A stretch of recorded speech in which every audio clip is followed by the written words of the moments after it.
2000 રૂપિયા દર 4 મહિને નાખે, પછી કોઈ નુકસાની થઈ હોય તો 10,000 12,000 નાખે। 10-12,000 થી અમારું કઈ થવાનું નથી। અમારો 5-5 લાખ રૂપિયાની નુકસાની જાય એની અમે 5,000 આપે તો હું ઈ કરવા 5,000? અમારે સહાયની 1 રૂપિયાની જરૂર નથી। પૂરતો ભાવ મળે તો જ ખેડૂત ઊભો રહે, બરોબર। બાકી લોલીપોપ ચોકલેટ આપી દે, ચોકલેટમાં કાંઈ ન થાય, બરોબર। ગોઠણ હમણાં લેણામાં ગળી ગયેલા છે ખેડૂત અત્યારે, બરોબર।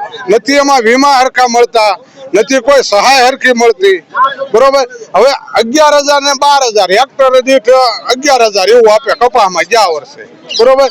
પછી આપણે જે વાવાઝોડું તાવતે થયું એ વખતે એને બહાર આપેલું સરકારે, એમાંથી 40% માણસોને મળેલું છે અને 60% બાકી છે, બરોબર।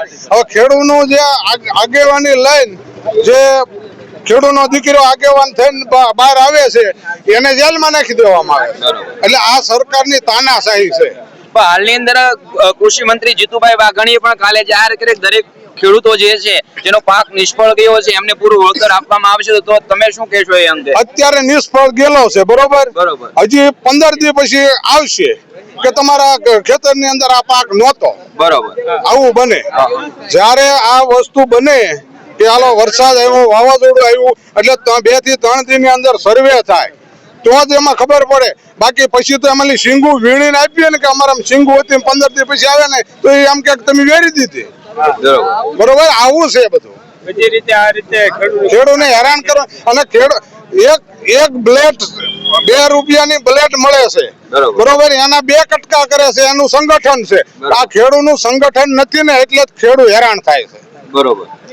2 રૂપિયામાં તો 2 ભાગ થતા હોય, એનું સંગઠન હોય તો ખેડૂતનો તાત તો આખા વિશ્વનું ભારતનું પૂરું પાડે છે। એટલે હાલની અંદર સરકાર પાસે તમે અત્યારે કઈ આશા રાખો છો? આ જે કઈ નુકસાની થયું એનું વળતર મળે અને સારા ભાવ બધાની અંદર ટેકાના ભાવ જાહેર કરે, અનાજથી માંડીને કે આટલું જ આની અંદર નહીં।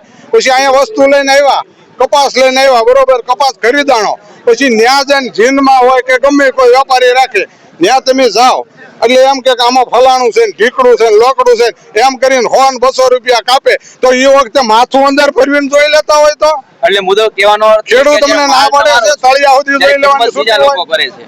હા, માલ તમારો છે જ્યારે કિંમત લોકો બીજા કરે છે। અને અમને નરેન્દ્ર મોદી સાહેબે એવું કીધેલું કે 2022 આવે એટલે ત્યાં સુધીમાં ખેડૂતની આવક બમણી થાય, બમણીની 10મા ભાગની થઈ ગઈ।